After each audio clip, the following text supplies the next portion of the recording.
بسم اللہ الرحمن الرحیم. میں ہوں نازیہ آصف اور میرے ساتھ میزبان ہے ناصر عباس.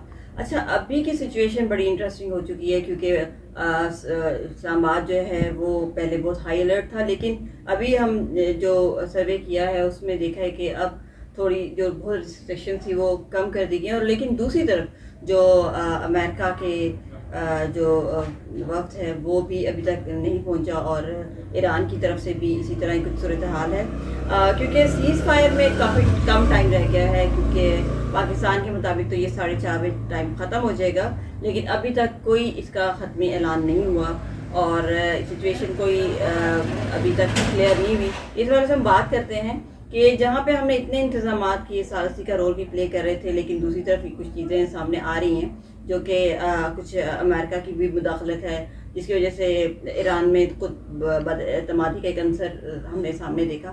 تو ناصر مجھے یہ بتائیں کہ یہ جو سچویشن ہے ایران کی جانب سے بھی ابھی تک پازیٹیو قسم کا گرین سگنل نہیں دیا گیا, اور اگر جے ڈی وینس اپنی وقت کے ساتھ آتے ہیں تو ان کو بھی ٹائم چاہیے, لیکن دوسرے ہم یہ بھی دیکھ رہے ہیں کہ سیز فائر میں ٹائم بھی کم رہ گیا ہے, اور ہم نے اپنی سیکیورٹی کو بھی دیکھا کہ وہ تھوڑی سی لینیٹ ہو چکی ہے. تو یہ جو صورتحال نظر آ رہی ہے اس کو ہم کیا سمجھیں؟ دیکھیں, پہلی بات تو یہ ہے کہ پاکستان کی ثالثی کی کوشش اپنی جگہ موجود ہے, وہ مسلسل دونوں فریقوں سے رابطے میں ہے, اسی طرح دیگر ممالک جو متعلقہ ہیں ان کے ساتھ رابطے میں ہے. آج بھی بات چیت ہوئی اس معاملے پہ, اور وہ پاکستان تو کوشش کر رہا ہے, لیکن ابھی تھوڑی دیر پہلے جو ہے ایک وزیر اطلاعات کا بیان سامنے آیا جس میں انہوں نے کہا کہ ایران کی جانب سے ابھی ہمیں کوئی جواب نہیں دیا گیا کہ ان کا وفد آئے گا یا نہیں آئے گا. اور آج صبح اسی ٹویٹ میں بتایا گیا تھا کہ آج صبح یعنی کہ 22 اپریل کی صبح 4:55 پاکستانی ٹائم کے مطابق سیز فائر جو 15 روزہ تھی وہ ختم ہو جائے گی, اور اب ہم نئے سینیریو میں داخل ہو جائیں گے. اور اس کی ریزن کیا ہے کہ دیکھیں یہ 15 روز بالکل خاموشی رہی. ایون لبنان کی سطح پہ بھی اسرائیل جب ایران نے مطالبہ کیا تو لبنان جنگ بھی بند ہو گئی, ان کے درمیان مذاکرات شروع ہو گئے جمعرات کو ان کے درمیان بھی ہے. لیکن جہاں سچویشن جہاں خراب ہوئی ہے وہ پھر آبنائے ہرمز پہ آتی ہے. آبنائے ہرمز پہ جو یہ آبی جہاز پہ انہوں نے حملہ کیا اور وہ بھی اپنے قبضے میں لے لیا, مطلب ایک طرف سے تو یہ بھی کیا, دوسرے سے قبضے میں بھی لے لیا, اور ابھی تک اس کا کوئی اچھا وہ جنگ اور امن پھر اسی طرح ہے نا کہ سیز فائر کی خلاف ورزی ہو گئی 2 دفعہ کر دی, ایک دفعہ چھوڑ کے 2 دفعہ کر دی, 2 دفعہ. اور ڈونلڈ ٹرمپ کے جو بیانات ہیں متنازع قسم کے وہ بھی عجیب قسم کی ایک سچویشن کریٹ کر رہے ہیں. بہت سے جو خلیج وسطیٰ کے جو ممالک ہیں ان میں بھی تشویش ایک لہر دھوڑ چکی ہے کہ یہ کیا ہونے جا رہا ہے, کیونکہ ڈونلڈ ٹرمپ ہمیشہ سے آخری پتہ تک کھیلنے کی وہ کوشش کرتے ہیں, اور ابھی بھی ان کا یہی ہے کہ ہم آخری ٹائم تک جو ہے امریکہ ڈومینیشن میں آ جائے. اچھا وہ پتہ نہیں کھیلتے, وہ کنفیوز رکھتے ہیں.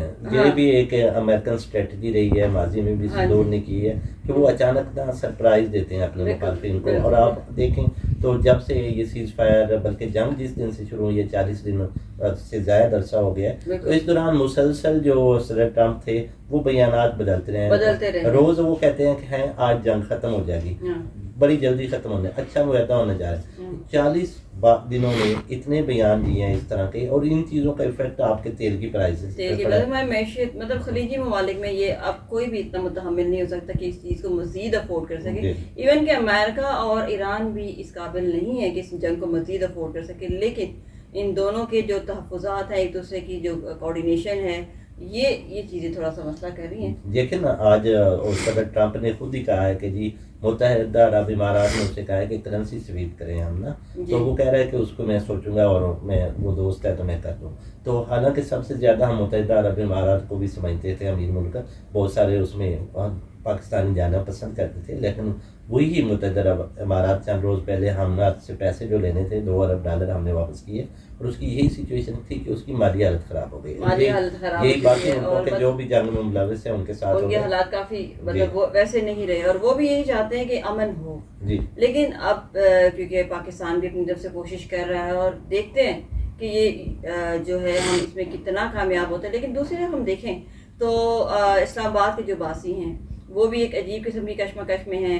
بچوں کی آپ نے دیکھا ہوگا کچھ آج تو بلکہ ایسا بھی ہوا کہ کچھ بچے اسکول گئے ہیں, کچھ نہیں گئے, کچھ آن لائن ہوئے, مطلب کوئی پازیٹیو, کیونکہ ڈی سی او نے بھی کوئی ایسا وہ نوٹیفیکیشن میں بھی وہ مطلب کوئی کلیئر نہیں تھا. ضلعی انتظامیہ نا عجیب کنفیوژن کا شکار ہے. کہ وہ ریڈ زون کو کہہ دیتے ہیں کہ ریڈ زون کے دفاتر بند ہیں, ورک فرام ہوم کریں گے, لیکن باقی جو دفاتر ہیں وہ سارے کھلے ہیں. آدھا اسلام آباد بند ہوتا ہے, آدھا کھلا ہے. اسی طرح ایجوکیشن کے بارے میں بھی ان کا بیان یہ آتا ہے کہ ریڈ زون میں جو سکولز ہیں وہ جو ہے نا آن لائن کر لیں کام, ٹھیک ہے, اور وہ 24 گھنٹے کے لیے نوٹس جاری کریں, نوٹیفکیشن. تو اس طرح اسکولوں کے لیے بھی نہیں, مطلب پیرنٹس رات کو سوتے ہیں کہ جی صبح آن لائن ہے, اور صبح اٹھتے ہیں تو کہتے ہیں کہ نہیں جی اسکول تو آن لائن ہے. تو یہ سچویشن بڑی الارمنگ قسم کی ہے, بچے بھی کنفیوز ہو چکے ہیں. ان کی ایجوکیشن, اور اسپیشلی جو آکسفورڈ کا کورس پڑھ رہے تھے ان کے تو ایگزامس مئی میں ہیں, تو وہ بڑے ڈسٹرب ہیں.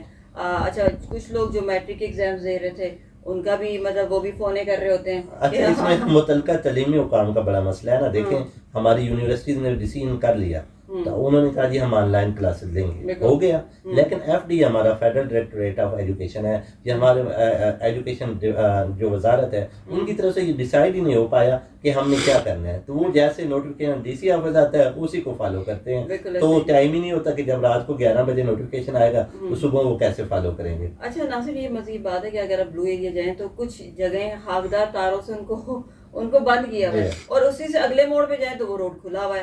عجیب قسم کی ایک سچویشن ہے, جو وہ اپنی جو ول پاور پہ جو آگے پہنچ سکے. ایون کہ پی این سی بھی ریڈ زون کے اندر آتا ہے تو وہ بھی اوپن تھا.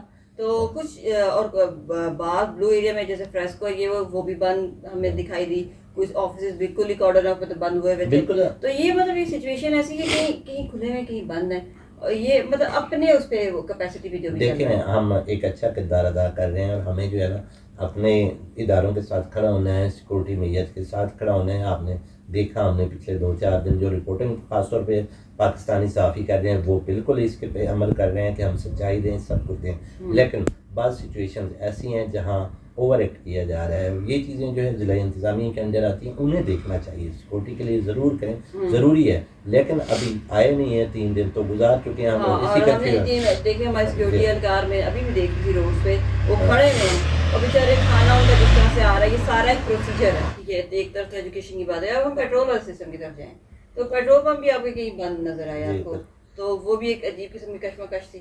وہی بات ہے نا, اسکولوں سے لنک ہے, پیٹرول پمپ بند ہے, آپ کی جو ٹرانسپورٹ ہے وہ بند ہے, جو ہے پبلک ٹرانسپورٹ جو ہے بسز بند ہے, وہ بند ہے. میٹرو جو جس میں ہمارے کافی لوگ جو اسی پہ سفر کرتے ہیں تو وہ بند ہے. کوئی ایک واضح ڈیسیژن نہیں ہے. ہم یہی بات کر رہے ہیں کہ دیکھیں جب اب ہمارا یہاں ایریا میں پیٹرول پمپ بند ہے تو ہمیں پیٹرول ڈلوانے کے لیے, اچھا حالانکہ بلیوری زیادہ وہ ہونا چاہیے, وہاں کے پیٹرول پمپ کھلے ہیں, یہاں کا جو ہے نا یہ آپ وہاں پہ بند کر دیا.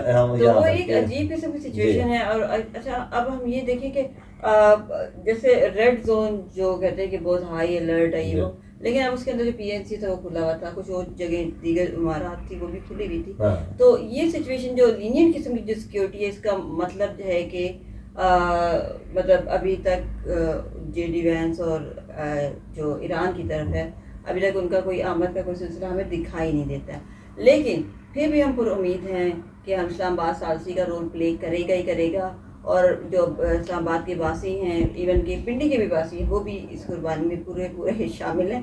تو ناصر مجھے آپ بتائیں کہ آگے آنے والے جو کچھ ٹائم ہے یہ ہمارے لیے بڑا امپورٹنٹ ہے. اگر سیز فائر کی ڈیٹ نکل جاتی ہے تو اس صورتحال میں کیا ہو سکتا ہے؟ اس میں واضح کہہ رہے ہیں ٹرمپ صاحب تو بار بار کہہ رہے ہیں کہ جی ہم بم پھوڑیں گے, ایسے بم پھوڑیں گے جو دیکھے نہیں ہوں گے. ایران بھی کہہ رہے ہیں ہم مطلب ایک دوسرے پہ وہ اسلحہ استعمال کریں گے جو ہم نے ابھی نہیں کیا. تو بات وہی ہے کہ پھر تباہی ہوگی. ٹھیک ہے, آپ اس سے پہلے جائیں نا, جب جاپان کے ساتھ جنگ ہو رہی تھی, جب وہاں 3,000 جو امریکی فوجی مارے گئے تھے پرل ہاربر میں, تو اس کے بعد کیا کیا تھا امریکہ نے؟ اس نے ایٹم بم اٹھایا تھا اور 2 جو ہے نا ہیروشیما اور ناگاساکی پہ مار دیا. ٹھیک ہے, اور اس وقت بھی یہی سچویشن تھی کہ جو وہاں کا بادشاہ تھا نا وہ اپنے سلاروں کو کہہ رہا تھا, جب پہلی ہوئی تھی ملاقات اس میں بھی اس نے کہا تھا کہ یار ہم امریکہ کو ہرا دیں گے. انہوں نے کہا جی بالکل یہ تو ابھی ہم ہرا دیں گے. اس نے کہا ٹھیک ہے, جنگ ہو گئی. جب یہ واقعہ 3,000 امریکی فوجی مارے گئے, انہوں نے پھر مارا, تو ابھی تیسرا ایٹم بم بھی کہتے ہیں کہ مارنے لگے تھے. تو اس کے بعد جنرل ڈگلس کے پاس وہ جاپانی چھاپ جو ہے وہ بھاگ کے گیا کہ جناب آپ جو ہے نا ہم وہ کرتے ہیں کتنی جو اس کے افیکٹس ہے وہ. تو اب بھی جا کے کوئی وہ کیا ایران اب وہی بات ہے کہ کیا ایران اب پھر ایک اور پرل ہاربر چاہ رہا ہے یا امریکہ چاہ رہا ہے؟ دیکھیں تباہی کس کی ہونی ہے؟ انسانیت کی ہونی ہے نا. انسانیت کی صرف ہونی ایٹم بم پھینکتے ہیں. دیکھیں جب آپ کے پاس نا ان کے پاس طاقت کا نشہ ہے, ان کے پاس اپنی تہذیب کا نشہ ہے. نشہ ہے. جب یہ دونوں چیزیں ٹکرائیں گی تو نقصان کس کا نقصان کا ہوگا؟ صرف عوام ایران کا. اور امریکہ کا نہیں ہوگا, بلکہ پورے خلیج وسطیٰ جو ہے ان کا امن متاثر ہوگا, اور مہنگائی اور آگے ہماری جو معیشت ہے جو آخری دھچکے لے رہی ہے وہ مزید متاثر ہوگی, اور بہت سے لوگوں کا فیوچر اس سے وابستہ ہے. ہم امید کرتے ہیں کہ اگلے آنے والے جو گھنٹے ہیں وہ بہت اہم ہیں, اور اسلام آباد جو ثالثی کا رول پلے کر رہا ہے وہ اللہ کرے کہ وہ اس میں وہ ثابت قدم بھی رہے. بہت شکریہ. اپنے میزبان نازیہ آصف اور ناصر عباس کو اجازت دیجیے گا. اللہ حافظ.